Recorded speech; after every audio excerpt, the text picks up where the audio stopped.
بطبيعة الحال في النهاية كل Tunaandaa vizuri mchezo huu. Tunajua hautakuwa rahisi kwa sababu timu ya Simba ni timu nzuri sana. Kwa hiyo tuko hapa, tunafahamu kilicho mbele yetu, tuko tayari kwa mechi hiyo. Kwa kawaida katika fainali kila timu huwa na mashabiki wake. Mashabiki walitupa sapoti katika mechi ya kwanza. Hakika wao ni mashabiki, lakini sisi tumezoea kusafiri na tunashukuru Mungu tulifanikiwa kupata ushindi au kurudi na matokeo mazuri. Ni jambo la kawaida kabisa kila timu kuwa na mashabiki wake wanaosafiri pamoja nao.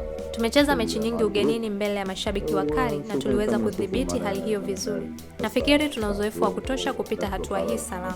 Tatizo pekee tulilokutana nalo labda ni wakati wa mapokezi. Lilichukua muda mrefu kidogo. Mimi sipendi kuzungumzia sana kuhusu hilo kwa heshima zote, lakini ni lazima nijibu. Kwa nini sipendi kuzungumzia hilo? Ni kwa sababu tumejikita kwenye malengo yetu. Hatutaki kufikiria hayo mambo mengine. Lazima tujiandae kwa hali yoyote, iwe joto, baridi, upepo au ucheleweshwaji. Lazima tujiweke tayari. Tumekuja kwa ajili ya dakika 90.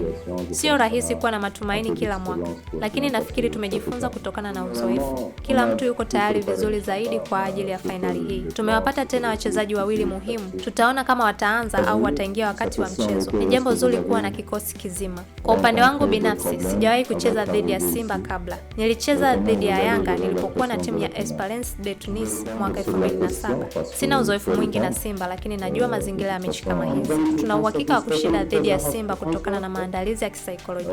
Kauli za kocha RS Berkane Mwin Shabani leo wakati akizungumza na waandishi wa habari kuelekea mchezo wao wa fainali ya kombe la shirikisho barani Afrika hapo kesho dhidi ya Simba Sports Club. Berkane wanaingia wakiwa na faida ya mabao mawili walioyapata katika mchezo wa awali uliopigwa katika uwanja wa Manispaa ya Berkane nchini Morocco. Naitwa Jessica Bitus. Ujiji Broadcasting Academy, excellence is our signature.